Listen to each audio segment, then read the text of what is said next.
ನಮಸ್ಕಾರ ವೀಕ್ಷಕರೇ, ನಾವೆಲ್ಲರೂ ಜೀವಿಗಳ ಬೆಳವಣಿಗೆ ಬಗ್ಗೆ ತಿಳಿದಿದ್ದೇವೆ ಮತ್ತು ಕೇಳಿದ್ದೇವೆ. ಈ ದಿನ ಒಂದು ಗುಣಮಟ್ಟದ ಸಸ್ಯದ ಬೀಜ ಮೊಳಕೆಯೊಡೆದು ಹಂತ ಹಂತವಾಗಿ ಸಸ್ಯವಾಗುವಂತ ಪ್ರಕ್ರಿಯೆಯನ್ನು ಒಂದು ಸರಳ ಪ್ರಯೋಗ ವಿಧಾನದ ಮೂಲಕ ತಿಳಿಯೋಣ ಬನ್ನಿ.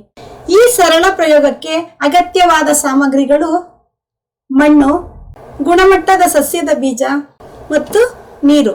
ಸ್ನೇಹಿತರೆ, ಒಂದು ಸಾಮಾನ್ಯ ಗಾತ್ರದ ಕುಂಡದಲ್ಲಿ 3/4 ಭಾಗ ಮಣ್ಣನ್ನು ತೆಗೆದುಕೊಂಡು ಅದಕ್ಕೆ ಉತ್ತಮ ಗುಣಮಟ್ಟದ ಸಸ್ಯ ಬೀಜಗಳನ್ನು ಹಾಕಿ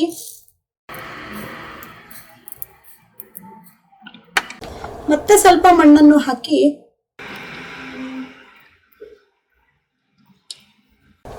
ನೀರನ್ನು ಹಾಕುವುದು. ಹೀಗೆ ಒಂದು ಗುಣಮಟ್ಟದ ಸಸ್ಯ ಬೀಜವನ್ನು ನೆಟ್ಟು ಸೂರ್ಯನ ಬೆಳಕಿನಲ್ಲಿ ಇಡುವುದು. ಸೂರ್ಯನ ಬೆಳಕಿನಲ್ಲಿ ಇಟ್ಟು ನೀರನ್ನು ಚಿಮುಕಿಸಿದಾಗ 1-2 ದಿನಗಳ ನಂತರ ಸಣ್ಣ ಸಣ್ಣ ಮೊಳಕೆ ಒಡೆದಿರುವುದನ್ನು ಗಮನಿಸಬಹುದು. ಮುಂದುವರಿದು 3 ದಿನಗಳ ನಂತರ ಅದೇ ಸಣ್ಣ ಮೊಳಕೆ ದೊಡ್ಡ ಮೊಳಕೆಯಾಗಿ ಒಡೆದಿರುವುದನ್ನು ಗಮನಿಸಬಹುದು. ಹಾಗೆ 4 ದಿನಗಳ ನಂತರ ವೀಕ್ಷಿಸಿದಾಗ ಸಣ್ಣ ಸಣ್ಣ ಎಲೆಗಳು ಚಿಗುರೊಡೆದಿರುವುದನ್ನು ಗಮನಿಸಬಹುದು.